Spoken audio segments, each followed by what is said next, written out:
Yeah, hello, thank you for attending. This is a webinar on innovative business models, barriers and the lessons learned from the Stardust project, but also from the CityxChange project, okay? And this webinar is part of a series of webinars that we've put together for the end of the Stardust project. Just a brief sentence on the Stardust project, because I think most people already know it. So it's a EU-funded smart cities project that began in 2017 and is due to finish at the end of March. So we're putting together a series of webinars to talk about the insights, the experiences from the Lighthouse cities and the follower cities. And we cover topics like mobility, ICT, smart buildings and districts, and energy. So today I'm pleased to welcome three speakers who participate in both those projects, Stardust and the CityxChange project. So we have Valentina Scavelli from Officinae Verdi, and you're a project manager and business developer with experience in environmental sustainability and infrastructure engineering. And today you'll be delving into the development of business models in the Stardust project, and you will look at some of the barriers to those models. And then we'll have Dick Eilers from the Norwegian University of Science and Technology. So Dirk, you're a senior researcher and research manager at the university in the field of smart sustainable cities and the Department of Architecture and Planning. And you're a project manager for the CityxChange Lighthouse project. So it's good to have you with us and bring the insights from that other project. And you'll be speaking about the experiences of positive energy districts. And then finally, we have Filippo Giglio, sorry for the pronunciation. You're an economist and senior EU funding and projects expert with a background in energy and environmental policies, economic analysis, financial solutions, impact assessment, and climate change. A lot of things in there.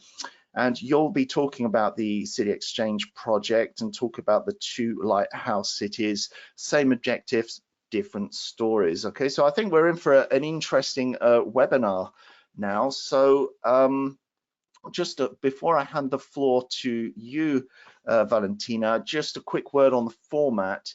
So we'll have a question and answer session at the end of the presentation. So we'll do the three presentations and then we'll have a question and answer session. If you have questions during the presentations, just put them in the chat, but we'll go over those in the session, the question and answer session at the end.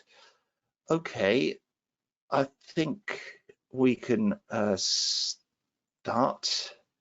So Valentina, I think you can share your screen now and you can begin your presentation. Yeah, I can see your screen. It's up there. Over to you. Thank you, Mark. Good morning, all. Thank you to be here, and thanks to Icons for organizing this interesting series of webinar. So just one second. First, can you see my presentation right? Yes. Yes, yes. Okay.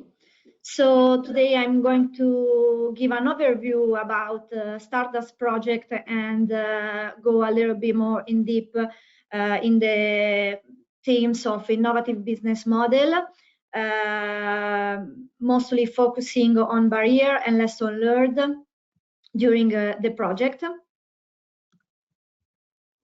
So Mark's already give an overview of what is the Stardust project. It's a European Union Horizon 2020 project related to smart cities that try to bring together a lighthouse city and advanced European city all over the Europe in order to implementing some innovative island and innovative cities, and in order to be citizen-oriented cities.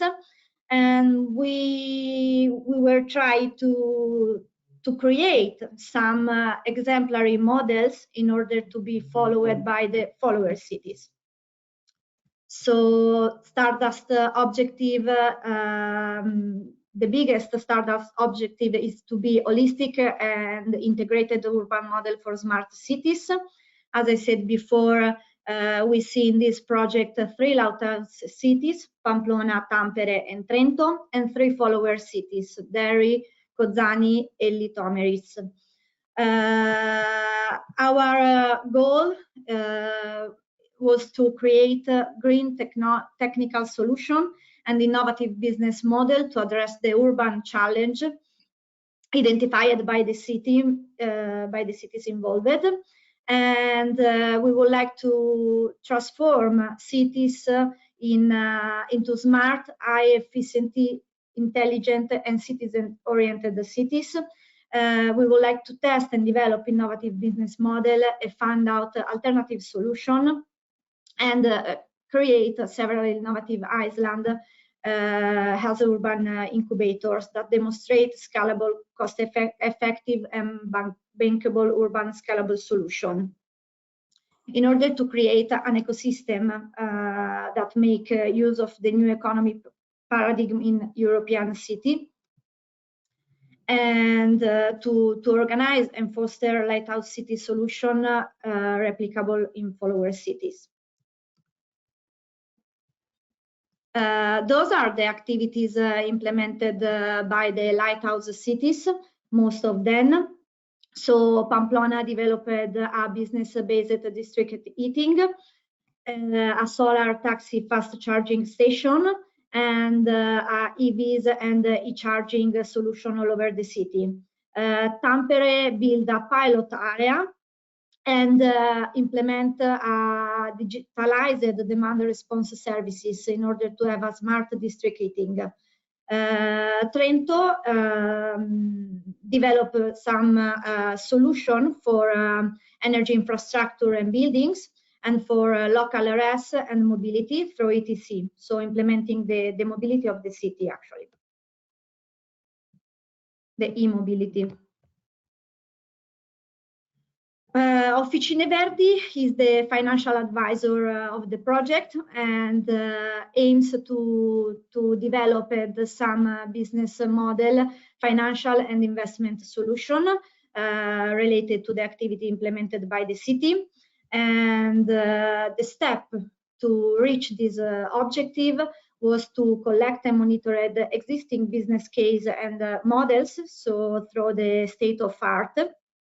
Then we questionnaire to the city the economic and financial information related to the activity developed, with a focus obviously on the financing process, so capex needed, related amounts, revenue and operational cost.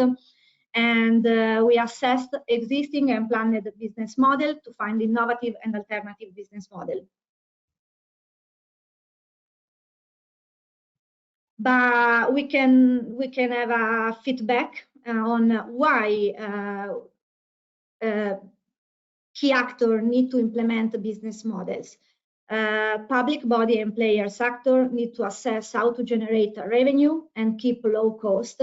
And up to date, we can also add how to have a positive environmental impact in the activity implemented. So not just taking into account revenue and cost, but also the environmental impact and the citizen impact.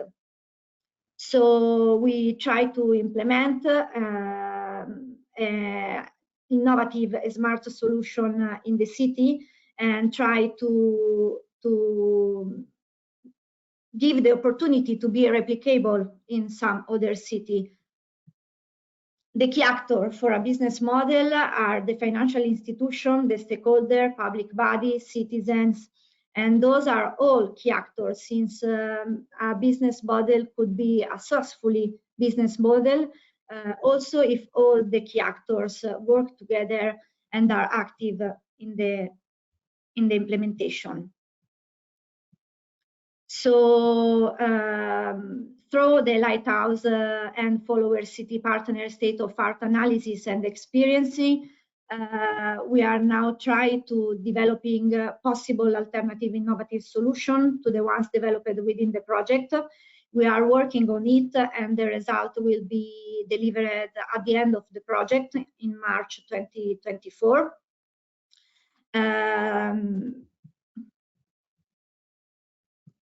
Now I will give an overview of the barriers we outline during the project.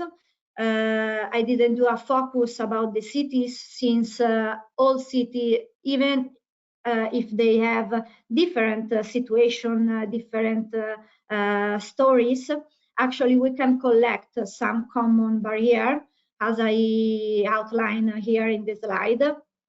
So first of all, I will focus on the lack of knowledge and solid interest on the innovative business model, IT smart cities technology. So the changing will start from people, actually.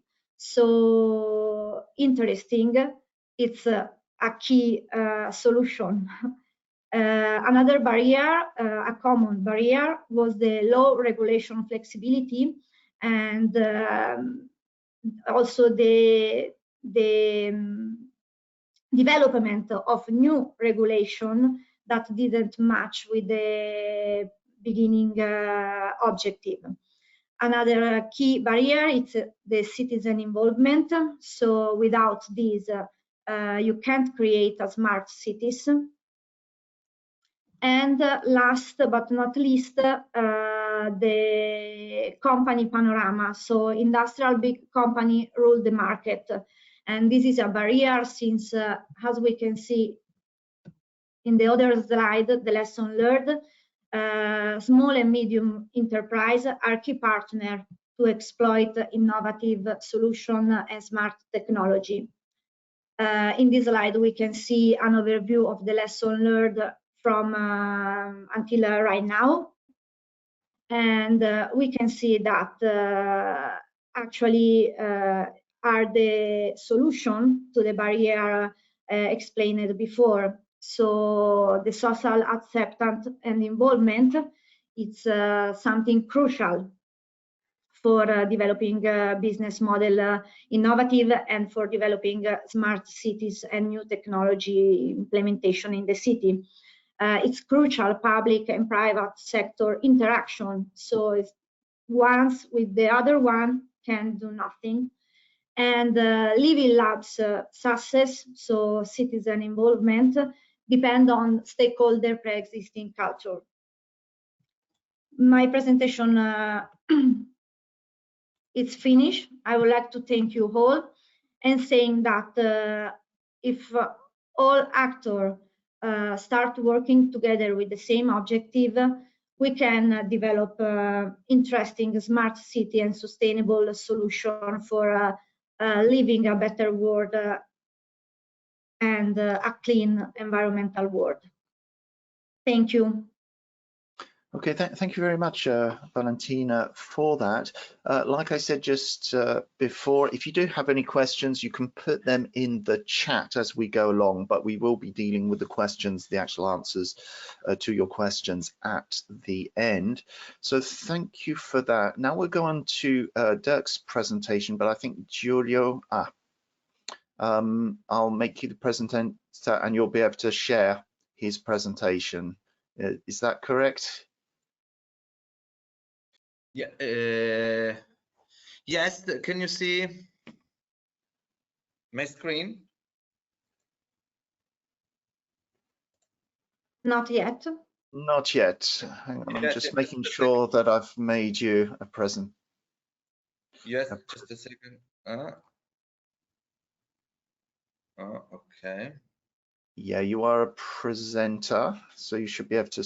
Yes, that's it.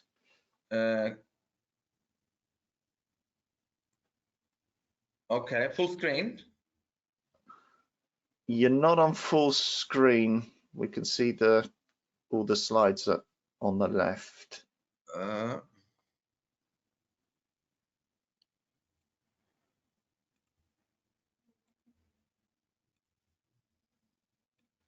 think you're sharing the window with the original presentation. You have to reshare the presentation with the full screen.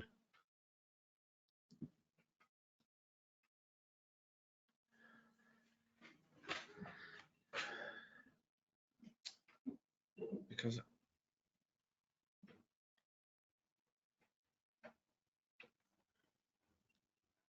next to the Zoom below on the right, Filippo, you can see the presentation mode.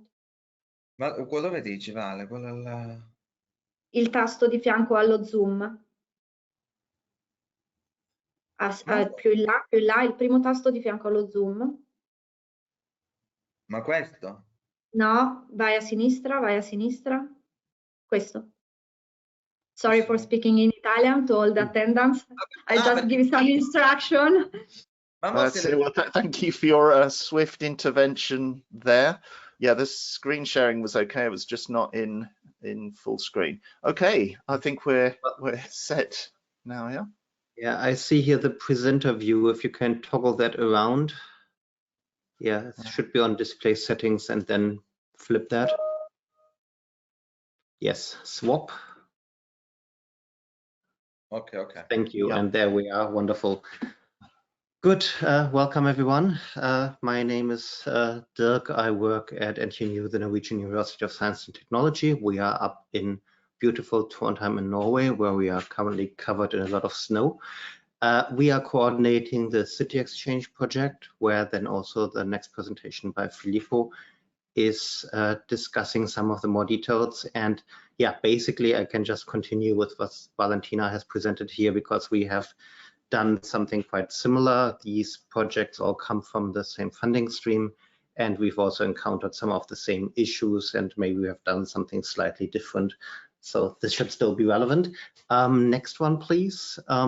We are doing, yeah, this is kind of what we ended up doing in a way, radical collaboration between really a lot of different people, stakeholders, organizations, interests.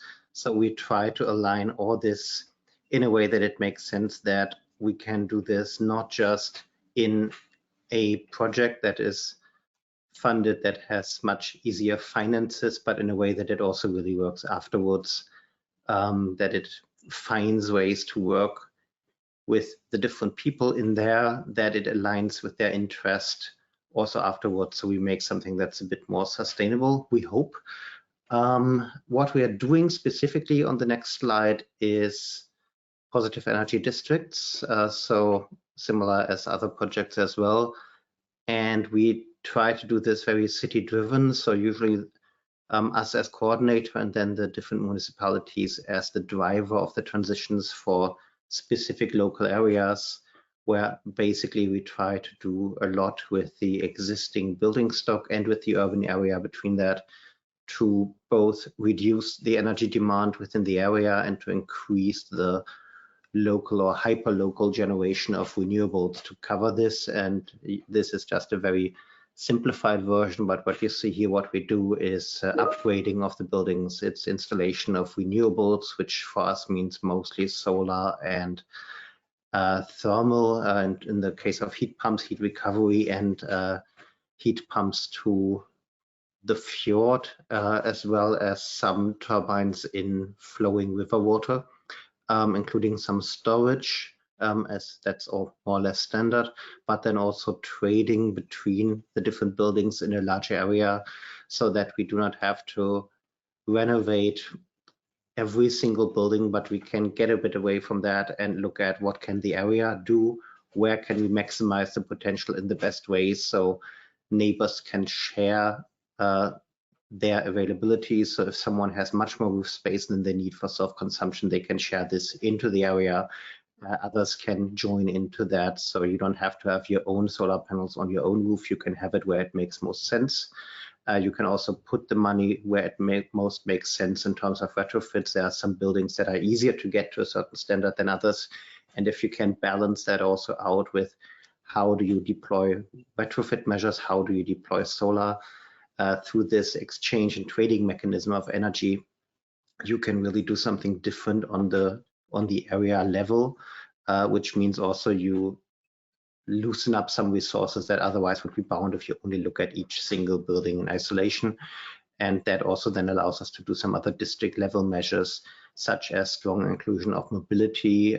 Norway is quite ahead of the curve there, but others are following quite fast. So everything around electric cars, electric buses, electric ferries, which have a massive peak energy demand if they quickly charge up. So trying to integrate that, and also on the way build a more future-proof energy system that's a bit more decentralized and that really maximizes any local potential for renewables.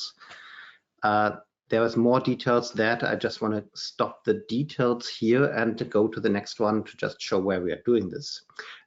We have 2 lighthouses here, which is Trondheim in Norway and it's Limerick in Ireland. And then we have 5 fellow cities that are replicating our solutions, that are testing out what of this translates to other places. So this is distributed across Europe. We have Võru in Estonia, we have Písek in the Czech Republic, we have Sestao in Spain, we have Alba Iulia in Romania, and we have Smoljan in Bulgaria. The replications here look very different in the different places based on local availability, on local funding mechanisms, quite strongly also on local regulations. What are you allowed to do? How far can you go beyond self-consumption? Is trading allowed? Do you have capacity in the grid to share extra energy you produce? We have some heritage areas as well that all make this quite complex. And on the next slide, just quickly to show the different morphology, topology of the different cities we have here. So these are all the 7 cities we work with. If you want to know more details on this, check out the website that also has more details of what these individual bits and pieces here are. But you see also here, like the sizes, the structures are very different. So these are all just scaled to take the same space, but the areas in the cities and the cities themselves have widely different sizes as well. So we try to do something here that works really across a wide range. Though we mostly work on small and mid-sized cities to have also something that has a larger potential for replication. On the next slide, just quickly to show also that this really is a group effort, just for the partners in here that are direct partners that are funded. These are 33 of them. So the Lighthouse cities have a larger ecosystem of local partners already in and funded, while we have also some transversal partners, including then R2M here. But also the other cities and also the lighthouses have additional local actors that are associated with the project, that are building owners, that are utilities, that are others that also are needed to make this happen. And on the next slide, I'm just showing a little bit of the development over time. And something we've strongly learned here. So this is the result of 5 years of working in the project and a lot of preparation before. It is city driven. It is also very organizational driven, but the main thing is people that really want to make this change, and they put a lot of effort in there to make this happen. So again, really a group effort. If you go to the next slide, please.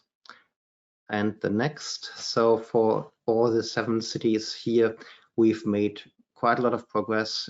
We were hampered, as many others as well, with the pandemic, with some financial, with a lot of technical issues as well. So at this point, we have 2 fully operational and integrated pads. Both of them are in Trondheim. We have 6 pads in the other cities that are on the way in different stages. In some cases, regulations have not changed as fast as we wanted, or some of the translation of European regulation into the local ones have taken more time. We had 11 demo projects within CityxChange that go from the PEP, the grid part, the mobility, the integration of electric mobility, investment models, to modeling, to digital twins, to ICT, up to then citizen engagement, innovation labs, ways to engage local inhabitants, local businesses stronger into this.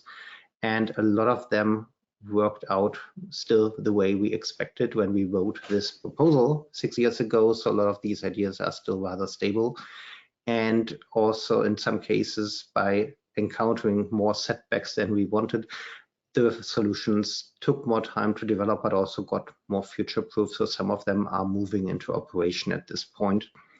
And an important part here, I also want to highlight that the PEDs are not a end status you want to reach. Ideally, if you have the surplus here, you have a lot of other co-benefits that are happening, and you can then grow it further, because what do you do with the surplus energy? So this is also designed in a way that it grows and helps the city achieve its climate goals, and on the way there generates benefits for everyone around it by reduced energy demands, by better ways of working, by making the city more livable. So, and a large part of that is alignment with city strategies. So we had specific actions within the project there to do something called a bold city vision up to 2050, to do a large-scale visioning process, how the cities would align with the larger EU and national goals, and bring that back down to a very local level of what would really be needed. And there, the ideas out of the project, not necessarily exactly the areas we piloted, but the concepts here made its way into ongoing and future city strategies, into climate strategies, into land use plans, into societal master plans, and so on. So this also gives a very strong anchoring, and also is a way to extract specific things that work in these projects to bring it down and make it more into business as usual. And this, of course, links strongly to the ongoing work towards climate neutrality that is happening all over the place. So this is quite well aligned. On the next slide, I have a few more additions here of what we really learned, what we achieved. So the positive energy blocks, it sounds at the beginning quite overwhelming, quite ambitious, which it is, but we could show that it's possible, that you can make good progress there, that you can solve a lot of the technical issues as well. So you can do this really in real life settings out in the cities, not just in a lab. And also a lot of the measures, we could show that they make financial sense. They will have a payback period of a few years, but it's possible. You don't just lose money by doing the right thing, but it's a way, by integrating different stakeholders with different perspectives, different incentives, different needs, to build something that also no one alone would be able to do, or would see a strong enough benefit in it to do it. And what I said before, we worked a lot across everything, across sectors, across disciplines, across stakeholders and organizations. It needs a different way of working, a mindset change, and a lot of the results we have are not specific products, but it's processes of how to get there, because a lot of the technical parts in the end needed some development, but a lot of the hardware, for example, is just off the shelf. You can get this all. The integration really is the problem that we have solved in a certain way, and we hope this makes sense for others.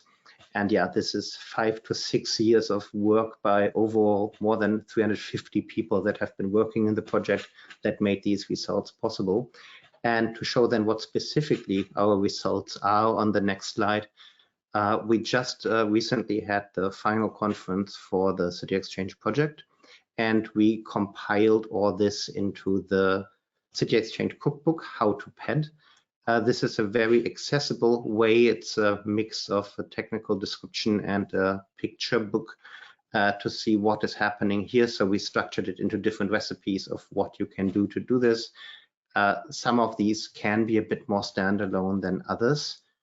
So it's quite possible to build something here and take these results. We have a lot of technical and very detailed project deliverables also up on our website. So this would be the very easy entrance into what we've done. And again, here you see the summary of all our 7 cities and what they have done. So my main message here would also be to encourage you to have a look at this. It's public on our website. Have a look, glance through it to see what is possible and what we have achieved and how, and see if that actually can feed back and if it makes sense for you to do something similar to that, to be able to really build on top of this, get inspired by what is possible in very different environments, which parts are possible. If you can't do full trading, which also in Trondheim, where we managed to do this in the end with strong support by many engaged local partners. It took 4 years to get the necessary permissions to do that. In other places, there were other ways of doing it, by starting with more municipal-owned buildings or by starting with larger campuses, anything else that gets you forward. Because again, the main thing here is to start doing something, to not wait for something to happen outside, to wait for large outside wind farms, solar farms, anything else, but really to maximize the potential, to also get some of the local activities better aligned with what is happening, so you can make this your own and you can really get out a lot of benefits for your city in here as well. You need someone that is coordinating, which often then is the municipality, but it's really a group effort also within the city to understand what's the best way to make this change happen.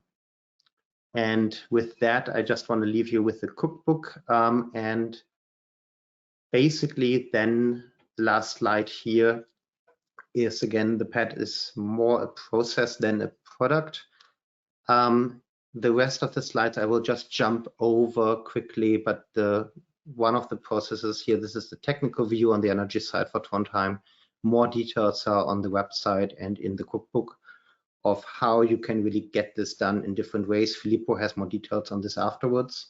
I have just 2 more slides of how the different pads look like in Trondheim specifically. One at the harbor with one building, the one in the middle, that is energy positive already, but it wasn't able to share its energy before with the others, which now it can, including with buses and hopefully with upcoming ferries. And this has large heat pumps to the fjord, and this is a commercial building which has a lot of surplus roof space, and you see here a lot of solar panels that were put up to also use this space of a building that doesn't make economic sense anymore to retrofit. To use the roof space to do that, to cover then a lot of the energy demand of other office buildings around it.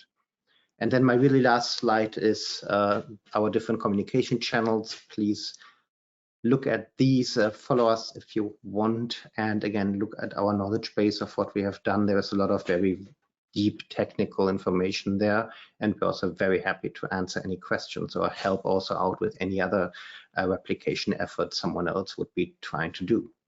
Thanks a lot. Okay, thank you very much, Dirk, for that interesting presentation. And yeah, we can certainly share this information. And in fact, somebody has asked a question, can we share the slides or whatever? Just a reminder, these webinars are being recorded, so there will be the recordings available. We've got the resources page on the Stardust website, but we've also got a platform called the Smart Cities Academy, where we're uploading the webinars and other information like info sheets and things like this. And we can also include your presentations there, yes, if you allow us. Yeah. Because these. I don't know if others can see. No, I don't have a chat here. I do. Wait. Let's see if I can put this in the chat. We had also a lot of information from the final event that has a much longer slide set that is also public already. So on the summary page of our final conference, you find a lot of extra material, much larger slide set, a lot of videos and other material already. So okay, I hope the message has been sent there. I've got the link. Oh wait, I need to send it to. I can only send it to organizers, not to the guests. If someone can forward that. Okay, that's strange. Okay, we'll. Otherwise, if you go to the CityxChange website, there is a news entry that's called "The Legacy of CityxChange" that has all the summary materials. Okay. But sort of independently of that, we can also upload the presentations on the Smart City Academy, and that's something that's part of the Stardust project, but it's also designed to get materials from fellow projects as well. So anything of interest will be there, and we can send a link out to that. Thank you, Dirk. There are some questions coming, but like I said, we'll wait until all the presentations have been completed. So I'd like to hand the floor to you now, Filippo. So you're already sharing your screen, and we can see your screen. If you could just put it into full screen, and you're good to go.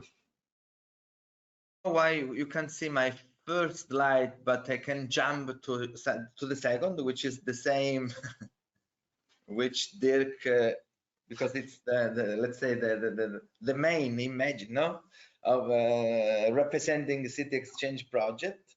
Can you just go up to full screen on the PowerPoint? Is that possible?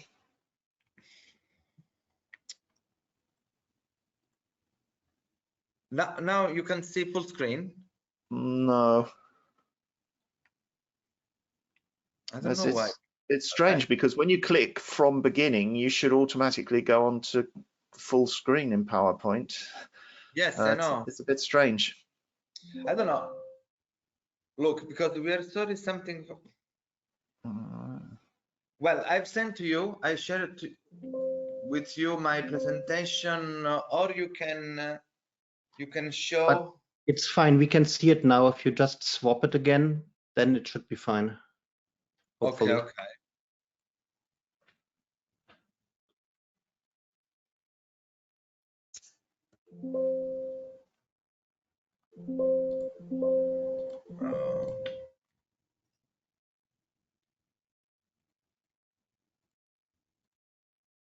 Okay, that's it. Yeah, we're in business. Okay, so thank you for inviting, for giving me the opportunity to talk about the CityxChange experience that Dirk has already illustrated, and by my side I would give an overview. I would give some hints concerning business models development, but before development I would say design, build up, because Dirk is witness of that. Business models development are the result of discussions, debate, exchange of data, corrections, deviations from what planned. Also, we had the possibility to implement a real PEB in Trondheim, otherwise in Limerick, which is the other Lighthouse cities. The PEB was virtual, but also in this case, we started a process, as Dirk said, that the PEB, more than an infrastructure, more than a product, is a process. So to start a process means to involve stakeholders, means to work on regulation to pave the way toward the PEB implementation, means to test possible financial and investment solutions, to negotiate possible grants with the central governments. So these are a series of actions, of steps before creating the PEB that are needed, and which involve, as Dirk said, all the actors, all the stakeholders which are needed for PEB, to create a PEB. So it's a co-working. The PEB and the business models, which are also the result of co-working cooperation, can give the opportunity to assess which financial investment solutions are possible, and which are the costs and the revenues in terms of financial costs, but also in terms of social impacts and opportunity for a city, for a society. Okay, so as Dirk said, we have implemented 2 Lighthouse cities project, and we have also 5 follower cities. Where we have tried to develop business models, but also to give them financial solutions. financial solutions which include bank loans, which include crowdfunding with the participation of citizens, which include a grant, because one of the main conclusion for business models implementation is that at the early stage, a PEB, so business models related to a PEB need a grant, need financial support by a public financial support. So this is the Trondheim demo district, where we have implemented our business model, which I will show in next slides. And this is the loop, this is the demo district in Trondheim, which Dirk has already showed. And this is the other demo district in Limerick, which is the other lighthouse city, where we have developed some business models, even if these have been virtual, but empirically speaking, it was also a great experience. We have also started, the city of Limerick, thanks to CityxChange, has started tangible actions toward PEB creation, and then we'll see what. And the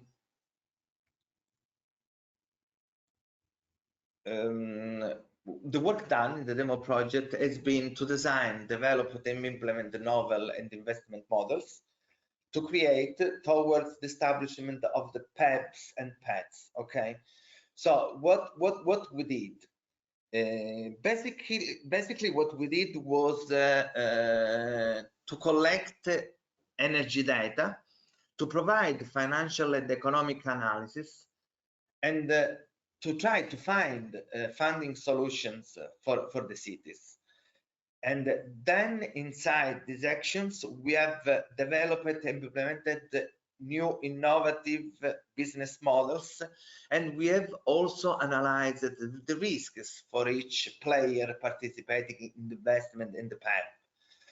So in our deliverables concerning these two demo projects, you can find different business models. This means that we have calculated probably we have calculated potential opportunities and profitable investment for many players, from for the public authorities that lead this process, like the municipality of Trondheim and Limerick, for the REC, the renewable energy community, for example, for private investors which participated in the PEB implementation in Limerick. So in our Lighthouse projects, demo projects, there are some important relevant features that came out. For example, as Dirk said before, citizen engagement and stakeholder engagement has been fundamental. The PEB has been the result of an integrated work of different players and stakeholders, from real estate company, DSO, local energy market operators, public body, Trondheim Kommune, played a key role in leading this process, coordinating this process, of course, with the technical assistance of the coordinator of NTNU, with the technical assistance of all the project experts, and also in our case, we have cooperated with Trondheim Kommune to analyze, okay, which business models and which investment solution could help and support the city to implement the business models. For example, in Limerick, also a lot of actors participated in the PEB creation: building owners, real estate companies, the renewable energy community, which was at an early stage, but has started a process of creation of establishment, tech providers, and also here the public body, Limerick City County Council, played a key role in PEB design, implementation, and in business models development. Another important issue, another relevant feature was the regulatory the regulatory aspects. For example, in Trondheim, the national regulatory body acceptance to trade energy and the capacity between actors has been crucial, no? Because we have, as Dirk said, developed a flexibility, a local market, okay, where it is possible to trade flexibility, but without regulatory allowance, it's not possible to that. For example, in Limerick, at the same time, the REC establishment, the renewable energy community, to support Limerick in achieving energy transition goals and become self-sufficient, it was possible thanks to the regulation, to the directive of the European Union. So here we focused on two relevant aspects towards business model development and PEB implementation. Here I've just listed some elements concerning the Limerick demo district: smart meters, building block, PV panels on the roof, a tidal turbine power plant which has been installed as a demo turbine, but which is 108 kilowatt, but with the objective to make this project bigger and to install a big turbine, and the creation of a renewable energy community that could manage this PEB and these energy assets inside the city of Limerick. For example, what we did to develop the business models, we started with an analysis of investment costs in Limerick. We have calculated which are the investments, the costs, and the potential revenues coming from the savings for energy intervention, for energy efficient interventions. We have simulated also a scalable process starting from 5 buildings to 12 buildings to 8, 12, 25 buildings, and also we have simulated which could be the costs and the savings of a PEB, also with 95 buildings in Limerick. We have simulated different 4 scenarios with different cost of energy, because in these 4 years there has been a volatility of energy cost, and it is a paradox that with a low cost of energy, investments are more difficult to implement, but with a higher cost of energy then investment became bankable and very attractive. So one of our objectives in CityxChange concerning energy building renovations in Limerick was to involve and to convince citizens, building owners to make investments with the support, with the coordination of grants, and with the support and the coordination of the public authority of Limerick City Council. We have also identified some financial schemes to provide energy investment solutions with grants, with revolving fund, with bank loans, with green bonds and crowdfunding. We have simulated in our deliverable which could be the potential solutions and the savings, and which investment could be attractive or not. For example, this is a table which summarizes the different scenarios, which puts in relation the different scenarios with the different fundings, with some financial KPIs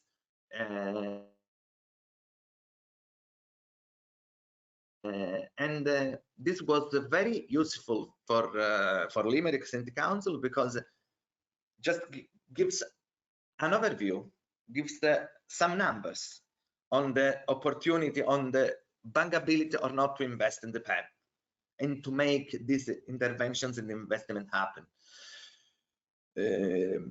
What we did also was to analyze, to make a financial and economic analysis of another energy asset connected to the PEP, which is the tidal turbine power plant.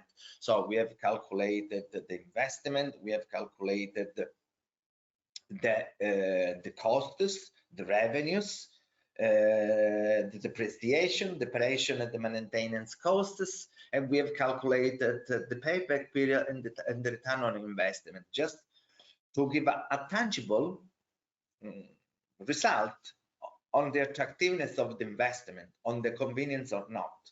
For example, we have also simulated a loan which with a duration of 10 years, okay, and this is a table which summarizes what I said, where we have 50% of the investment to be secured by different financial schemes, and also 50% by the grant. We have calculated the depreciation, operation, and maintenance cost, all the savings giving on the giving result on some financial KPIs, and the final result in the Limerick PEP was a business model where the developer proposition the energy self-consumption. So this business model include the three buildings in the PEP, the tidal turbine power plant. We have simulating some financial schemes to co-finance the missing part, and the assumption was that the initial setup was that we have 8 players in a PEP, the tidal turbine, which covers part of energy buildings demand, because in Georgian district there are huge buildings, and the analysis considers the scaling up of the model from 5 to 25 buildings. You can find in the deliverable 4.15 Limerick Energy Investment white paper, which is a deliverable of CityxChange project. You can find all the development of the study of this analysis. This is what we did in Limerick as a business model. So we have defined the self-consumption business model in the PEP of Limerick, and then we can jump on what we did in the demo district of Trondheim, where, as Dirk said, we have concretely implemented the PEP, but here we have created an innovative business model, which is the financial risk sharing model. This is very interesting for private companies, for investors who would like to participate in the PEP, because in this part of the project, what we did was to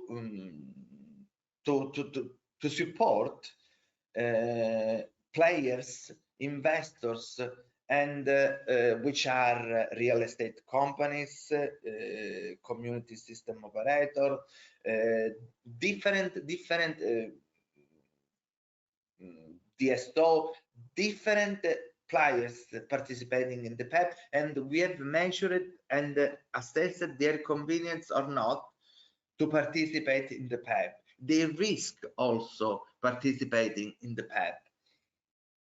And which are the main results of the financial risk sharing model approach? We have started with an analysis of the initial investment in Sloop. with an average cost price of energy around 0.26, which is an average price calculated on the basis of the fluctuation of energy cost in last 4 or 5 years. We have calculated revenues for each player participating in the PEP, okay, for players who bought batteries and PV, for players who invested in the software part, for players who invested in heat pumps, in all the energy assets participating in the PEP.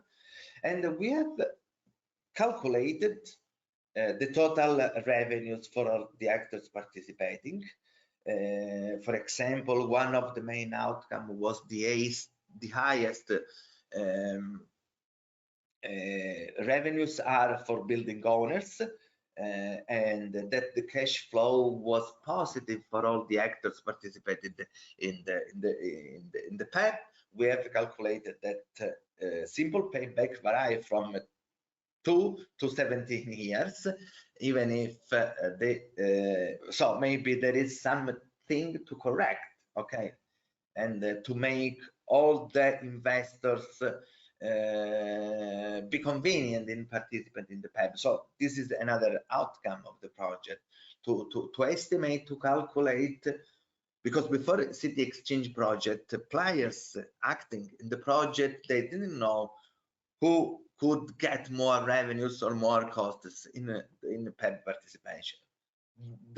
Now they're these numbers.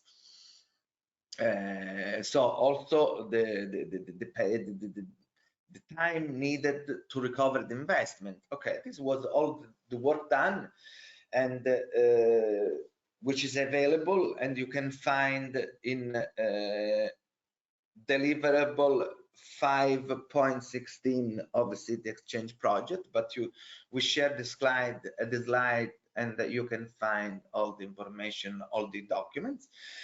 But what is maybe important in this webinar, apart of more technical parts, are probably lessons learned from both experience. Common findings. For example, both experiences showed that the process to be implemented need to be coordinated by a subject, in our cases has been the public authorities. Both municipalities have led the process. What else? That private investors need to be involved in the process, sometimes need to invest. In other cases, the public authority can support them to find financial solutions, investment solutions, which probably can come from the European Union, which can come also from grants from the central governments. And so what else? I would say that we had also some tangible and important lessons learned. As I said before, joint cooperation among private and public actors is fundamental as a success factor. Building owners and real estate companies are core players in the PEP implementation process. As I said before, PEP implementation needs public funding, at least at an early stage, in order to design and test tailored business models. And the public authority is needed as a driver and facilitator for escalation to a PEP. And as Dirk said, PEP is a process. Business models and investment models need work and time to be built up and implemented.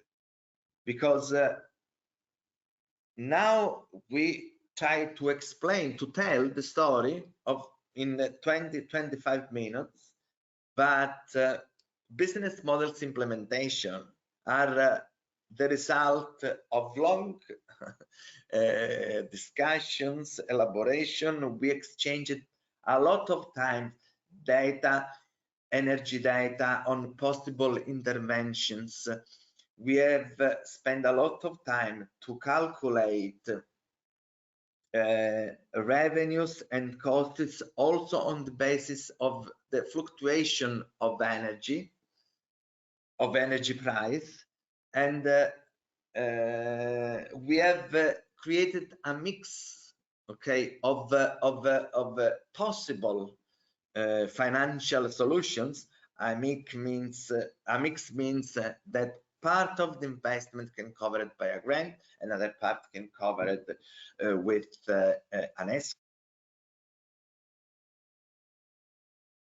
escrow, another part can cover it with a bank loan, and in our business models, we foresee to negotiate, for example, with the central bank or with the local banks, the interest rate to make the investment happen.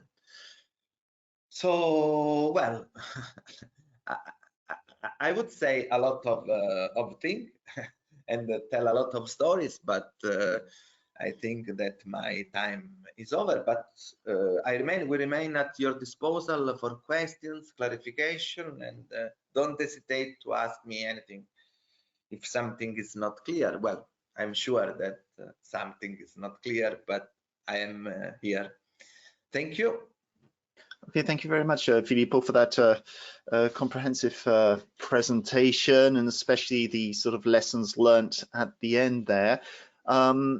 Now we can sort of open up the question and answer session. So as you were making your presentations, there were a few questions coming in, so I might have to sort of jump between you three, and I think I might have to jump back to you, Valentina, because I think during the presentation a question arrived. You were talking about business models and cities, and the question was really, is it legitimate to talk about business models with the emphasis on the word business when you're talking about cities which are not businesses? They're not sort of designed to make a profit. What do you think about that? Okay, so I try to give an answer, and I also ask to my colleague Filippo to jump in if I'm not exhaustive.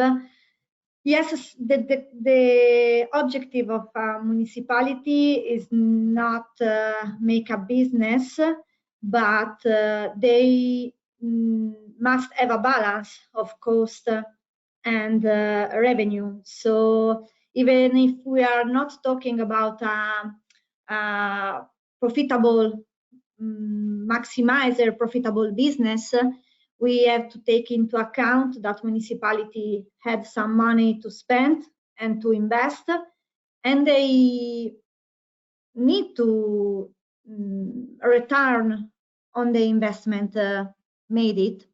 Moreover, even if we are talking about municipality, we have to take into account that there is a lot of actors around municipality that are private company, and without private company, some of the activity couldn't be implemented. So when we are talking about business model on a city, we have to take into consideration that we are talking about an ecosystem. So as I said, as Dirk said and Filippo said,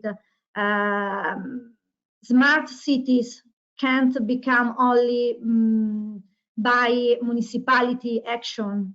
So we're talking about municipalities, but we have an ecosystem behind municipality that are usually private company, and they need to make profit.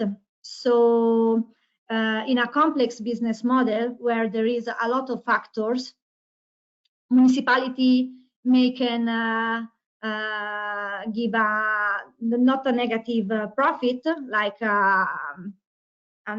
cost and revenue equal, but in a business model there is a lot of factors that need to make profit. So this is my overview. I don't know if Filippo wants to add something. My point of view. because according to our experience, our daily experience, not in EU project, but our projects, but also in the market, okay? The solution could be to map, no? We are all stakeholders, okay? So which is the role of the public authority? Okay, to lead the process and to make the cities a better place to live in, okay? So why private investors and the private company participate to the process? Because they expect a profit, okay? And what citizens expect from participating, okay? Citizens expect to save money, to improve the quality of life. So when we try to develop business models, we try always to match these aspects, okay, into a general overview of the business model, okay? In fact, for example, now also we started working in a CityxChange, but now the challenge is to work on environmental, social, and governance aspects, okay? Also concerning, for example, the banks, which could give, we mentioned deliverable, that a solution, and there are some, well, we are going towards this objective, is to give also higher rating and lower interest to borrow money for players, for borrowers who take care of environmental and social aspects and issues, okay?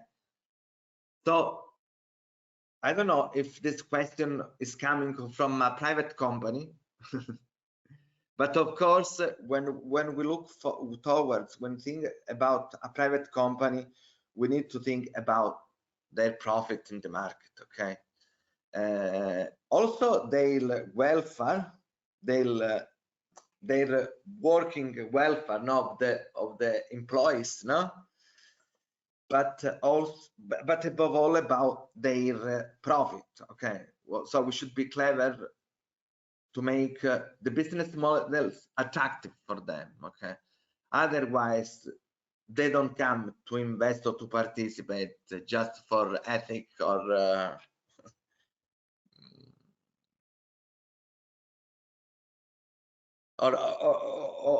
for general wellness. No, I don't know if I'm clear, Mark, but I mean, I don't know if I catch your question or.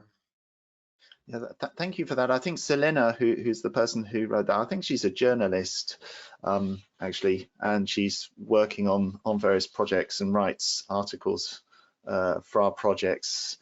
So that was a question from her. Actually, it was quite interesting from me because I'm sort of from the UK, and I was listening to you talking about you know, keeping things afloat, really, and there are a number of municipalities in the UK that have gone bankrupt recently. I think the city of Birmingham has gone bankrupt. I'm just wondering what the implications would be for such cities like that in terms of their smartness and all the various climate change mitigation measures that they're putting in place. That must have a huge effect on their strategy at the moment. But I guess it's a real issue, and that yeah, according to the different types of yeah, economic systems in the different countries, yeah, you have to sort of be a business, you have to have that business approach, and yes, councils, municipalities can go bankrupt,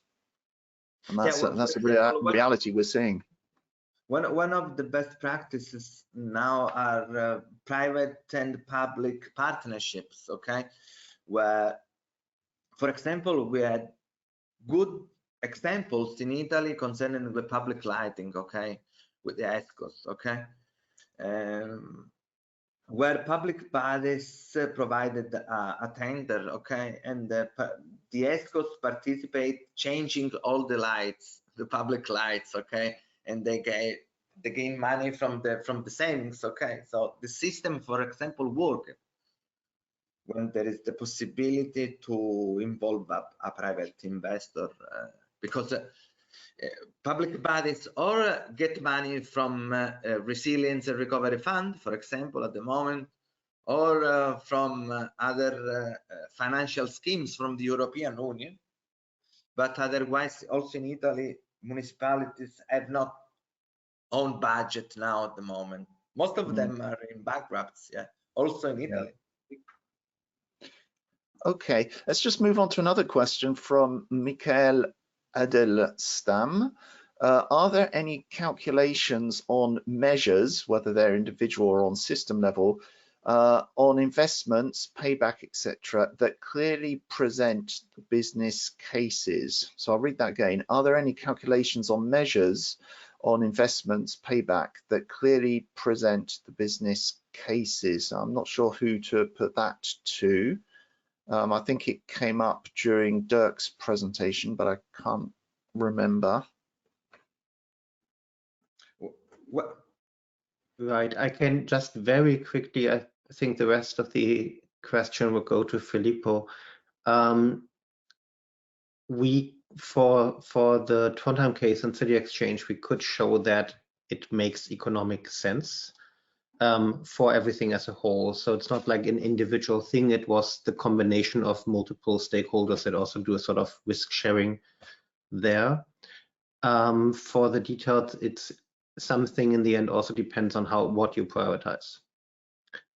Yes, it might give you a positive return on investment, but the question is when, and if you have maybe something else that's faster or not. So, and a lot of it depends very much also on really on the local conditions. So there are cases that have been shared, very specific ones, but in some cases they depend on the specific underlying technology of the grid system or of the combination of stakeholders that are involved, or also on something obvious like the actual feed-in tariffs or the energy costs that fluctuate.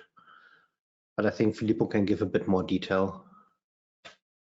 Yes, for example, we have you can find on the website some tools which simulate for some energy assets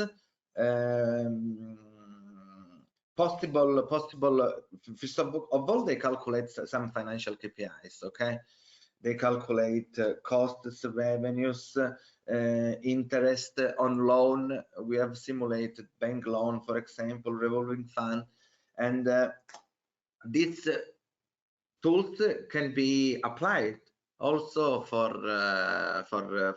other energy assets and also for other financial scheme, and for example, the financial risk sharing model developed for Trondheim demo project calculate if you put in the tool for each energy asset the costs, the revenue, the tool calculates the operational costs, calculates the financial KPIs, the percentage of risk for each player participating, in our case in the PEB, and calculates the percentage, etc., etc. I think that's both tools from Limerick, where we have calcs for building renovations and for the tidal turbine energy production, and that for Trondheim can be useful in this case.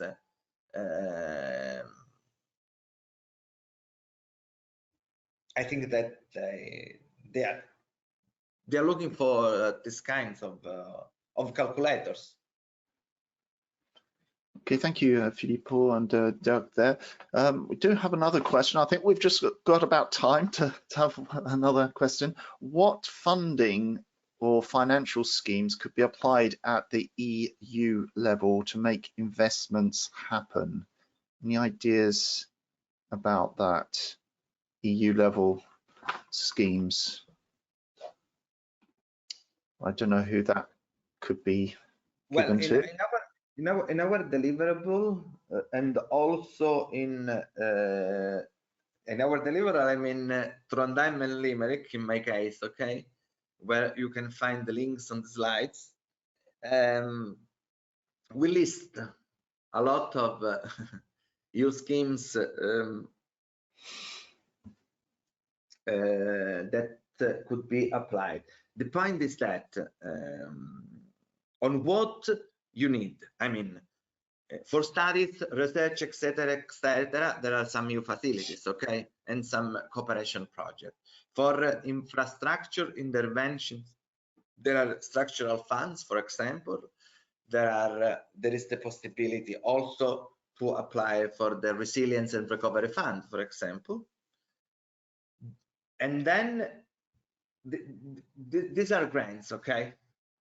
And on the other side, you can find solutions with some EU schemes like the European Investment Bank, for example, Elena. There are Jessica. There are some instruments, but these are loans where you need to provide investment, but you receive loans from the European Investment Bank with a low interest rate, with a lower interest rate than a national bank. Okay, so there is a huge world, but it depends on what you want to do. Okay, I don't know if they want more clarification on what they want to do.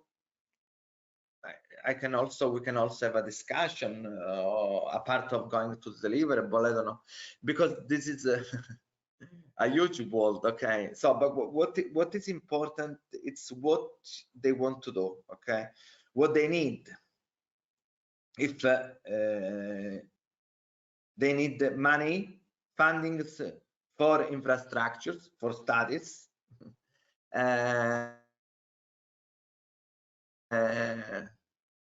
It depends. Okay,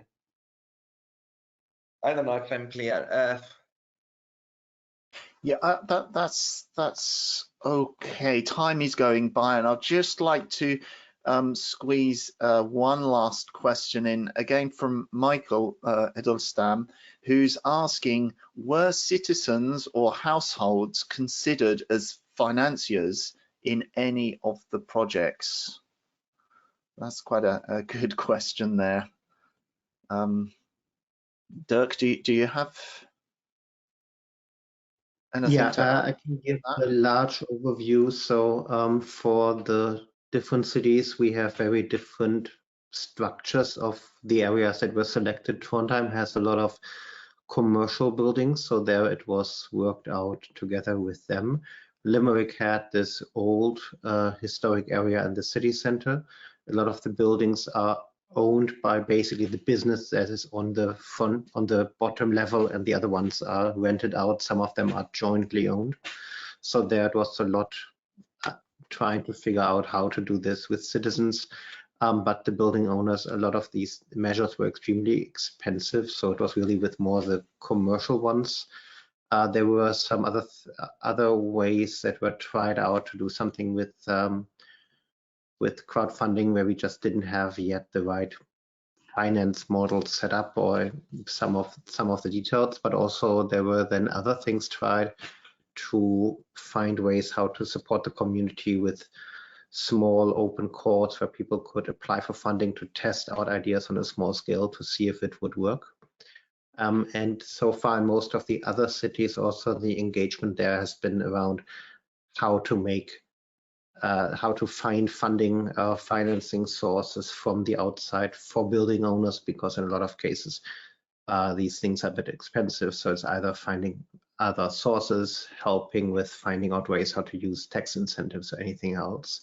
So where citizens themselves would take money into their own hands and do it, it wasn't the case in the majority of the areas we worked with.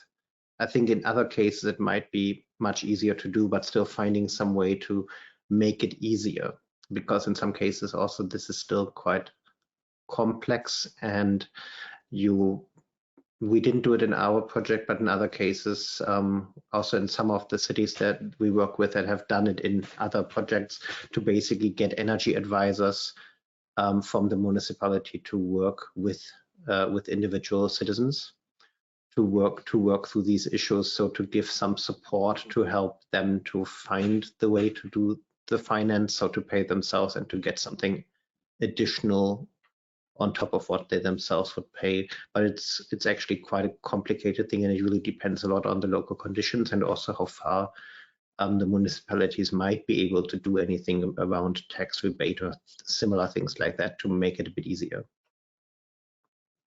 Okay, thank you very much for that, Dirk. One thing I just remember, just for that, so the thing that's currently tried in Limerick is an energy community, a very special type of thing, and that's actually to enable the community to co-own certain energy generation mechanisms.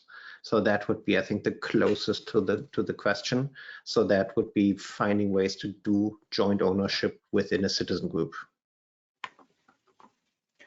Okay, thank you, Dirk, and thank you to all three of our panelists today. We'll have to wrap up now.